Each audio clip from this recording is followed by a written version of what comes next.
Olá, prezados, tudo bom? A gente está aqui hoje para gravar mais um podcast para o Magna Cursos Jurídicos. É um prazer enorme porque hoje eu tenho uma entrevistada que é nota 10, professora Priscila Rosa, aquela mulher que muda a vida de qualquer um na elaboração dos contratos advocatícios.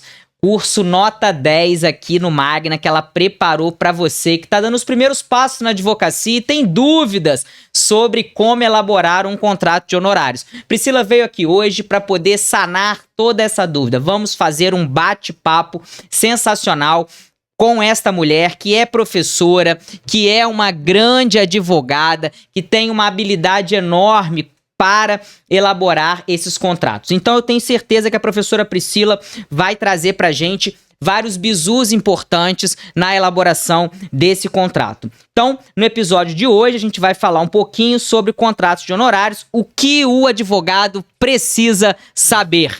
Tenho certeza, então, Priscila, que você vai nos ajudar bastante com isso. Seja muito bem-vinda, doutora, e... Quer falar um pouquinho? Quer se apresentar? Eu quero agradecer, não é? Quem tem amigos tem tudo na vida, não é? Eu falo que Hector é um amigo muito especial. Estou muito feliz em estar aqui, em fazer parte e dividir um pouquinho com vocês a experiência que eu tenho realmente com uma boa elaboração de um contrato de honorário. É uma alegria enorme pra gente, com certeza, Priscila. Então eu vou pra pergunta número 1, que eu elaborei aqui. Vamos lá. Priscila, para começar, você pode explicar para a gente brevemente o que são os honorários advocatícios e como eles se dividem?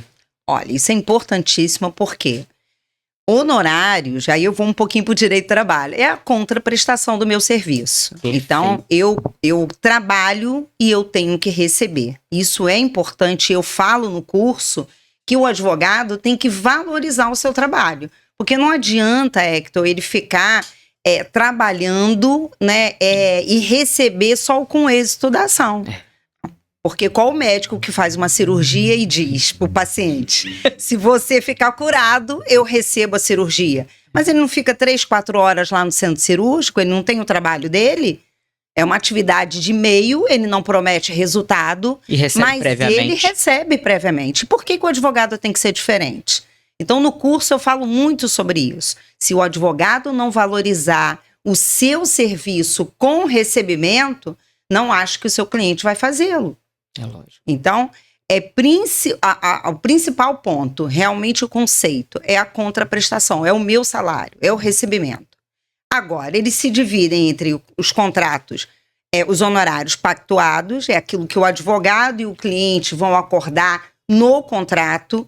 Os sucumbenciais, que graças a Deus permanece no CPC, que fala que a parte que perde, paga, reembolsa o advogado da parte vencedora. Genial isso. Importantíssimo. E infelizmente eu não falo com prazer os arbitrados judicialmente, porque quando o advogado não tem contrato de honorários. Parece absurdo, mas ele não fez. Acontece. Mas acontece. E aí ele fica dependendo do juiz chegar a um valor, né, mensurar o trabalho dele, que é uma coisa meio absurda, mas infelizmente acontece. É verdade. Não, muito importante, você me lembrou uma coisa, Priscila, que eu li há poucos dias, que em alguns países europeus, como por exemplo na Europa, não existe a possibilidade de se trabalhar no êxito, ou seja, somente receber ao final do processo, né? Isso que você deu como exemplo, a questão da medicina, não tem como o advogado trabalhar sem receber previamente, né? Como a gente faz aqui, tem uma seara do direito brasileiro que é o previdenciário, que muitas pessoas trabalham só no êxito, né? Não se cobra para entrar com ação, seja na esfera administrativa ou judicial, e aí só recebe ao final quando consegue a aposentadoria, por exemplo, daquela pessoa. Então, em alguns países é vedado isso, né? Tamanha importância que o contrato tem, né, dentro dessa relação que se estabelece, né? Até pela natureza alimentar mesmo que vai ter. Exatamente, Isso que bem você colocado. falou muito bem. Excelente, professora. Bem, a pergunta número 2, né? E por que o contrato de honorários ele é tão importante e é obrigatório? Você já disse que para muita gente ele não é, né? Mas ele é obrigatório, não é obrigatório? Tem alguma coisa? Não, por lei, ele não é obrigatório. Tá. Mas por que ele é importante? Eu falo isso no meu curso. Ele é o cartão de visita. Se você pegar realmente um médico, não desmerecendo, tá? Deixar bem claro que um médico, um dentista que vai fazer um procedimento e ele não se preocupar na elaboração de um contrato, eu consigo entender, não é? Porque o foco dele é dentro da medicina, ele está pesquisando qual o melhor tratamento, então não é o cartão de visitas no médico. Agora, para pensar, se você contrata um advogado para elaborar um contrato de locação, por exemplo, Certo. e ele não apresenta um contrato dele, porque um contrato bem elaborado, contrato de honorários que eu estou falando, bem elaborado, é quando você apresenta para o cliente que você fará um bom serviço que ele está te contratando. Então, é o seu cartão de visita. É da mesma forma que o médico se apresenta com um bom jaleco, um consultório, com um bom material. Você vai ao dentista, você gosta de chegar no consultório com uma cadeira, com um equipamento de excelência. E qual é o equipamento de excelência do advogado? O seu conhecimento. Então, eu fico imaginando quando o advogado apresenta um contrato de honorários, Hector, com meia página. Não sei se você já viu, junto com a procuração. Junto com a procuração, já Como vi. assim? Como que ele vai apresentar que eu faço um bom serviço? Porque o cliente às vezes me pergunta, mas eu peguei no Google, googlei e achei um contrato de locação lá de uma página. Ótimo. Quando você tiver uma apurreação com o inquilino, cadê a saída jurídica no contrato? Cadê aquela cláusula essencial ali que só um advogado teria o condão só o advogado poderia elaborar? Então, um contrato de excelência, um contrato de honorários de excelência, ele é o cartão de visita do advogado. Quando você lê e você fala assim, realmente esse advogado, ele sabe do que ele está fazendo. Você se apresenta a ele dessa forma. Então, não tem porquê o advogado não elaborar um bom contrato. Tá vendo, né, gente? Inadmissível. Então, contrato tanto na perspectiva, né, de honorários contratuais. E aí é muito engraçado, porque esse exemplo que você deu foi ótimo, né? Você contratar um advogado para elaborar um contrato para você. Então, assim, né, duas vezes você visualiza aí a necessidade, né, de se ter um contrato bem amarrado, né, com as cláusulas bem ajustadas. O primeiro que vai ser esse cartão de visita, olha, eu trabalho dessa forma, né, isso é uma garantia. E vejam, o contrato, Priscila, e você, não sei se você concorda comigo, ele é muito mais uma garantia para o cliente do que para o próprio advogado. Tudo bem que o advogado tem como garantia, né, como título executivo judicial, que ele pode posteriormente executá-lo, né, diretamente, mas o fato é que a garantia para o cliente é muito grande, né? Porque se o advogado sumir no meio do processo e não subestabelecer de modo adequado... Exatamente. Eu acho importante porque... E esse primeiro contato, essa entrevista, não é? Primeiro atendimento. O primeiro atendimento do cliente advogado é o momento que você explica, eu falo isso no curso, todas as cláusulas do contrato. Eu até imprimo e entrego para o cliente. Leva para casa, leia, explica. Eu explique em casa para os seus familiares, porque a transparência é fundamental. É um princípio. Aquele jargão, quem não deve, não teme. Quem não deve, e não tem porquê. Eu explico todos os passos e o cliente sente segurança.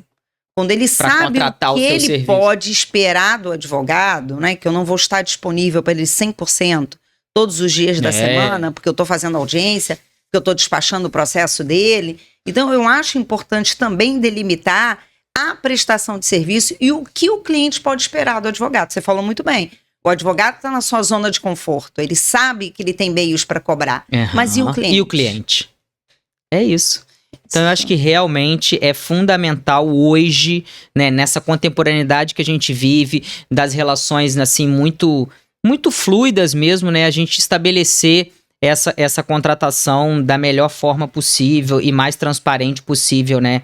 Até porque a gente tem um código de ética a respeitar. Então, eu acho que isso é muito relevante. Priscila, prosseguindo aqui então com essas perguntas que eu imaginei pra gente, me diz, o que um bom contrato de honorários deve conter, além do valor e a forma de pagamento? É importantíssimo. Eu acho assim, tem aqueles requisitos indispensáveis, qualificação das partes, mas eu acho que o ponto-chave dentro do meu curso é o que esperar dentro dessa prestação de serviço. Eu pego N casos lá no escritório, Hector, olha, que o cliente que demais fala o seguinte, não acho mais meu advogado não me liga mais. Isso é importante mencionar que, após a distribuição da ação, eu não posso, não tem como, é inviável ficar ligando para o cliente todo dia. Bom dia, Hector, tudo bem? Eu sou sua advogada Priscila Lima Rosa, estou aqui para te passar o andamento do processo. Ele continua, não tem como. Mas o cliente espera isso, Hector. É muito estranho você contratar um advogado, distribuir a ação e 6 meses sem notícia. O cliente é leigo, Porque ele não entende o sabe. tempo do judiciário. Exatamente. E o advogado fica chateado com essa cobrança. O cliente se sente abandonado quando isso poderia ter sido resolvido Por um contrato. um contrato com uma cláusula que prevê o relatório, o andamento do processo. Olha que importante Ele vai isso. ser enviado de 15 em 15 dias. Pra- O advogado pega o andamento do tribunal, E encaminha pro copia, cliente. cola no e-mail. Eu até ensino isso no curso. Você Ó. bota no e-mail padrão, não é? Tira realmente aqueles termos jurídicos, vai dando uma... Facilitando ali a facilitando. linguagem. Envia de 15 em 15 dias. Quando o cliente chega e lê o e-mail dele, ele fala assim, caramba, o processo continua na conclusão. Não andou, mas o meu advogado me deu uma satisfação. É, um feedback mínimo ali. Isso é importantíssimo. Aham. Então você precisa mencionar isso. E que você também não vai estar disponível todos os dias da semana no escritório. Porque um bom advogado é aquele que está lá, despachando, fazendo balcão, indo, insistindo, despachando com o juiz. Vai no cartório. Ele às vezes fica chateado. Poxa, doutor, foi 2 vezes nessa semana, eu não te achei no escritório. Mas eu mencionei no contrato que todo atendimento tem que ser previamente agendado, porque eu estou fazendo as audiências, eu estou despachando, estou correndo atrás do processo, inclusive dele, que ele me contratou. Então, esse eu acho um ponto-chave principal, porque é a maior reclamação que eu vejo no escritório. O segundo ponto é a atuação do advogado. Só em primeira instância, só segunda instância. Olha, ter cláusula sobre isso é importante. Até aonde o advogado vai atuar pra você. Exatamente. Porque aí vai ter que fazer um outro contrato. Eu acho Estabelecer isso um outro importante. contrato. Principalmente na área que eu atuo, que é na área do direito de família, o cliente, ele é leigo, tá? Sim. E é justificável. Ele acha que me contratou por divórcio, alimentos, guarda, convivência, execução de alimentos, Vai fazer tudo. Ele me contratou para toda a esfera, todo o conflito familiar, Por R$5.000. por R$5.000. E tá tudo ali. E tudo bem ele entender assim, Dessa forma. até que eu explique para ele. Cada ação, uma nova procuração e Um novo contrato. Então, Excelente. neste momento que ele vai mensurar e colocar na balança se vai valer a pena fazer um acordo ou tocar um litígio. Quem tem que decidir isso não é o advogado, é o cliente. Você pode orientá-lo, mas... Eu oriento, é. mas quem vai tomar a decisão vai ser o cliente. E como? Até pelos custos que tem isso, né? Que aí entra no terceiro ponto, o risco com a demanda. Também é uma reclamação recorrente no escritório. Eu pensei que se tratava de uma causa ganha. A nossa atividade é uma atividade de meio. A gente não bate é muito nessa resultado. tecla. Então, não assim, eu não posso prometer. Então, quando ele ingressa com a ação, quando ele me contrata, o cliente precisa saber, isso é importantíssimo. Ele precisa saber que ele pode ganhar ou ele pode perder. E qual o risco na improcedência da ação? Boa. Eu preciso colocar as cartas na mesa. Ele não pode se deparar com uma improcedência e do nada, não imaginei, tô tendo esse gasto. Ó, sucumbência aí, como assim, doutora? Então eu acho que a transparência é fundamental. Então um contrato bem amarrado, que fala também desse risco da demanda, o que ele vai esperar. Eu acabei não falando, Hector, mas é importante, eu coloco no meu contrato a atuação só em primeira instância. Você coloca. Porque, às vezes, sai uma sentença dentro da instrução que eu não julgo necessário um recurso. E o próprio Código de Ética fala sobre isso. Então, o advogado ele tem que esclarecer isso para o cliente. E o cliente se sente à vontade para buscar até um outro profissional que queira recorrer naquele processo. Porque o que foi acordado foi até a sentença. E Perfeito. aí, ele que vai mensurar se vai valer a pena contratar por um recurso, de repente, com uma modificação mínima aí de uma sentença. Eu acho que isso é importante. E todas as custas, né? Às vezes acham um advogado que vai fazer isso porque o cara não diz pra ele, né? Exatamente. Não é transparente com ele. ele. Transparente. Você Então- vai mudar uma sentença de 3 para R$3.500 com custo enorme de um recurso? Não vale a pena. Você tem que falar isso pro seu cliente, tem que ser sincero. É verdade, Você gente. não vai mudar muito. Então, né? mais do que qualquer outra coisa, do que um pedaço de papel escrito, o contrato implica em transparência, em boa-fé entre as partes. Então, o contrato de honorários também carrega consigo todos esses princípios contratuais do direito civil, não é mesmo? Exatamente, Então, importantíssimo. muito importante a gente falar sobre isso e escrever, né, Priscila? Exatamente. Para ter essa força aí, né, dos contratos mesmo. Muito bem, prosseguindo, senhores. E quanto à tabela de honorários da OAB? Isso os alunos sempre me perguntam. Professor, a tabela de honorário da OAB, ela tem caráter obrigatório? Eu posso cobrar abaixo? Posso cobrar acima? Tem caráter obrigatório. Olha sim. só. Olha só. Contrato de honorários mínimos. Eu não posso cobrar abaixo da tabela. E eu falo para quem está começando, Hector, eu não sei cobrar, Priscila, E a eu gente tô na sabe que dúvida. cobra abaixo. Muito abaixo. Muito abaixo. Eu falo para o aluno que está começando agora a carreira, que pegou a sua carteirinha da OAB, montou seu escritório, a tabela é o seu respaldo. Boa. Porque você vai apresentar para o cliente e vai falar assim, olha, eu não posso cobrar abaixo da tabela. Então, o mínimo está aqui. E o advogado precisa valorizar. Hector, eu conto uma história muito engraçada, mas é eficaz. Verdade. É verdade. O meu carro, ele enguiçou no meio do caminho. E eu liguei pro meu marido e falei para ele, olha só, tem alguma oficina próxima? Ele conseguiu, acionou o seguro, enfim. Eu não entendo nada de mecânica. Quero deixar bem claro aqui. Mas o mecânico olhou e falou, olha, eu vou ter que tirar o motor do seu carro porque tem que trocar a correia dentada. Se eu não me engano, é isso. E eu me recordei da época que eu tinha 10 anos, eu andava de bicicleta e às vezes soltava a corrente, eu pegava um papelzinho, ia lá, simplesmente colocava no lugar. Pronto. E ele falou que precisava ficar com o meu carro 2 dias e me cobrou um valor absurdo.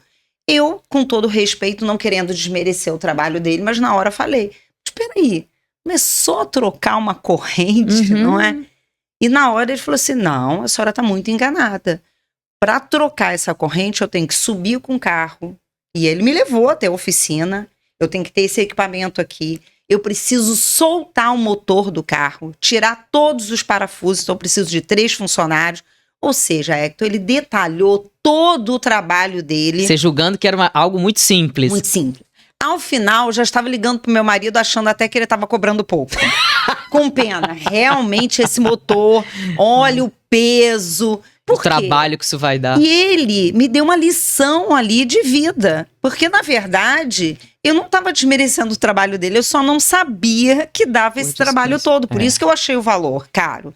Então, é importante, no momento que o cliente está apresentando a tabela, é claro que o cliente vai achar caro um divórcio. Mas você tem que explicar para ele que demora. Você tem que explicar que você tem que detalhar, que você tem que fazer a partilha, o passo a passo, tem uma audiência, tem instrução. Se você não explicar como aquele mecânico explicou para você, que ele ia arrumar o motor, ele não vai valorizar. E se você detalha isso muito bem, ele vai chegar ao final com esse pensamento. Não, realmente a minha advogada não está cobrando caro. Então, eu tenho que respeitar essa tabela, que é o respaldo que o advogado tem. É verdade. O meu pai fala uma coisa muito boa, quando eu digo que alguma coisa é caro, ele fala assim, vai lá e faz. Perfeito. Aí ele fala assim, vai lá e faz, sabe por quê? Porque você vai dar valor ao trabalho e ao valor que a pessoa está cobrando, né? Perfeito. Isso acontece muito, disso, né? Gostei. Parabéns a seu pai, vai lá e faz. Vai lá e faz, então. E aí você vai passar a dar valor. Então isso acontece com mais frequência do que a gente pensa, né? Então explicar o contrato é algo muito, muito relevante mesmo. Professora, muito obrigado. E aí a gente tem aqui mais uma perguntinha que diz, né? E se o cliente não pagar o combinado no contrato? Gente, isso acontece muito, falamos aqui, né? O que o advogado pode fazer? Aí a importância de ter um contrato escrito, pelo amor de Deus, não é? Não tem cabimento. É um título executivo extrajudicial. Você executa de imediato, não é? E como falamos no início, não tem porquê o juiz arbitrar um valor, mensurar o seu trabalho. Eu confesso, Hector, que eu me sentiria extremamente constrangida do juiz mensurar qual foi o meu trabalho, quanto que eu deveria cobrar, pelo amor de Deus. Então, eu confesso que eu acho inadmissível, vou falar até pausadamente, um advogado não ter contrato de honorários. É muito não profissional, né? Não profissional. Você usou a expressão perfeita. Não profissional. Não profissional. Pelo contrário, ele tem que ter, porque não pagou, você executa de imediato, né? Agora, não fez o meu curso, não pegou um bom contrato, você pode entrar com uma ação de cobrança, sim, tá? Um pouquinho mais demorado, mas pode. Mas vai receber. Mas vai receber. E não pode ter vergonha de cobrar, né? Porque eu tenho advogado que às vezes fez contrato e tudo, a pessoa não pagou, não cumpriu o contrato, inadimpliu o contrato de honorários, o cara, não, deixa isso pra lá, não vale a pena e tal, não vou cobrar. não vou executar. Gente, não tem jeito, né? É isso. O contrato tem a ver com o salário do advogado, tem natureza alimentar, é o quanto você vai... Eu não tenho constrangimento nenhum. E quando o cliente fala, eu uso sempre esse exemplo. Eu vou trabalhar, até porque o meu ganho não pode estar atrelado à procedência da ação. É verdade, jamais. O ganho não pode estar atrelado. Então eu acho que isso é uma dificuldade muito comum de quem está começando na advocacia, né? Uma outra coisa, né? Quando o momento, Priscila, eu tenho muito essa dúvida também e muitos alunos me perguntam, professor, qual o momento de enviar o contrato para a parte? É depois da nossa primeira reunião? Eu envio o contrato uma semana depois? É muito tempo, não é muito tempo? Eu envio no outro dia? Porque, veja, gente, se você já tem um contrato padrão, né, a depender daquilo que você vai fazer, acabou a reunião, você envia para o cliente. Exatamente. Né, com uma mensagem, né, educada ali, polida, vamos fechar, assina o contrato, me devolve o contrato e tal, porque tem a coisa do tempo também. Porque se você passa uma semana para mandar o contrato pro cara, o que você acha disso, Priscila, desse tempo do contrato? Aí o cliente vai se perguntar, se ele levou uma semana para montar o contrato, quiçá para distribuir a petição, a ação. Exatamente, de jeito nenhum. Eu acho que, o timer, você tem que pegar aquele momento, mandar pós-reunião, já manda a proposta de honorários. E já marca para assinar a procuração. Porque eu também tenho esse padrão no escritório, Hector. Primeiro, assina o contrato.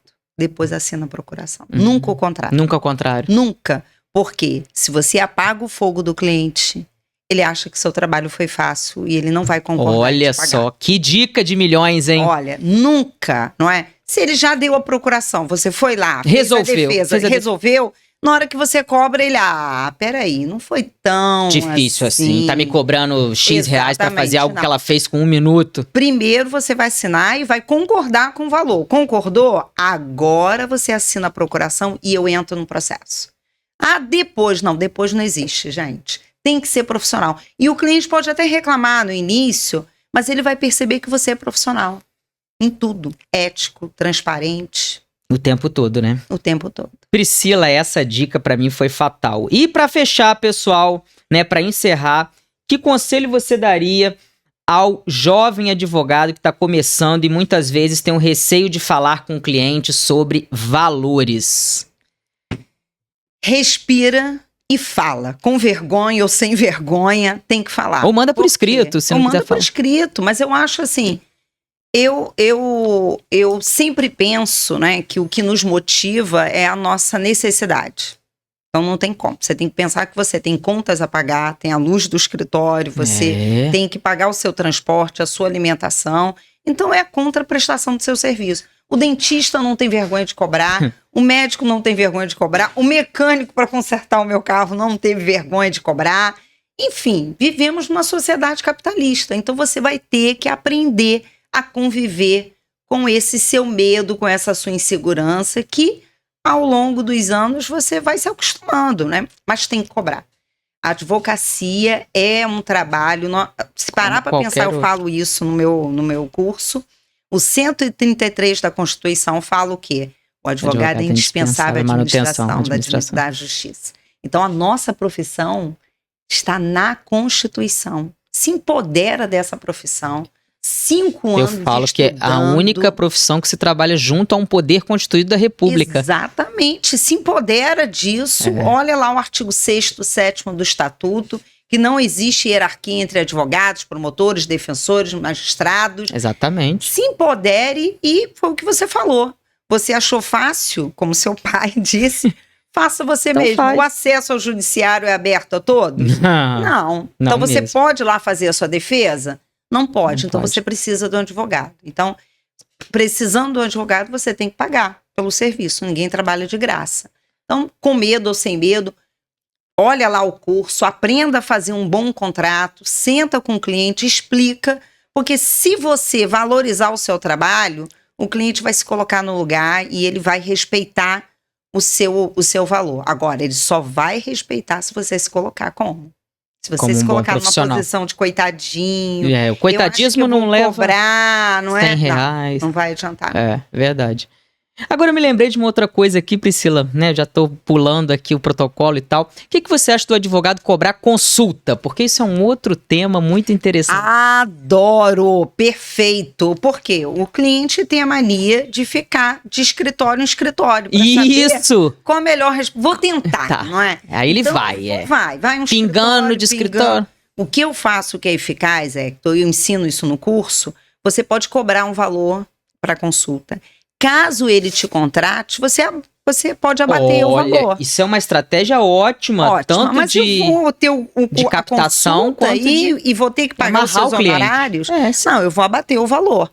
Agora, se ele faz a consulta, depois passa para outro e não vai me pagar, aquele tempo que eu fiquei com ele, dei estratégia, falei a solução jurídica. 1 hora de atendimento muitas vezes, e aí você pelo amor não de precificar. Deus, eu acho um absurdo o advogado não cobrar. E eu acho bem interessante isso, né? Cobra isso antes. Só existe na advocacia, não cobrar se você consulta. vai à consulta médica, você não consegue nem chegar no consultório médico. Você já passa pela recepção, a primeira coisa. Particular ou plano de saúde, senhora? Caraca, é verdade. Não é a primeira coisa.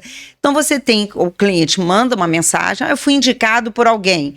Na mesma hora eu falo assim, vou te passar o valor da consulta e a agenda disponível. Pronto. Se ele quiser pagar, tudo bem. Se não quiser, todo respeito, mas vai procurar outro profissional. E tem a defensoria também. Exatamente. Quem é hipossuficiente, tá? Né, deixando claro para quem é Ou vulnerável. joga no Google que você vai ter um achismo. Achismo, encontra com um colega, ele também. Um médico pode dar uma opinião jurídica, um dentista, qualquer um. Uma conversa de bar. Uma conversa de bar. Agora, a consulta jurídica, especializada. Técnica, você vai ter que pagar para tanto. Priscila, muito obrigado pela sua presença. Eu acho que foi muito esclarecedor. Os alunos aqui que estão dando esses primeiros passos na advocacia, pensando aí num modelo de contrato para os seus escritórios, vão pegar essas dicas e com certeza serão valiosas para o dia a dia deles e para a advocacia. Sem medo de elaborar contrato, sem medo de cobrar pelo trabalho de vocês. E fiquem atentos, gente, cláusulas bem transparentes, como, por exemplo, o tempo em que você vai atuar no processo, né, até a sentença. Isso tem que ficar muito claro para o cliente, não é mesmo? Exatamente para não ser surpreendido aí depois, achando que o advogado, em especial nas ações de família, né, vai fazer o seu divórcio, vai fazer guarda, alimentos e tudo mais, né? Cada trabalho é um trabalho e a tabela da OAB está aí para nos proteger. Então eu acho que isso são, né, mensagens que devem ficar muito bem sedimentadas aqui na nossa mente para nossa atuação profissional. Perfeito, adorei. Muito obrigado, muito obrigada.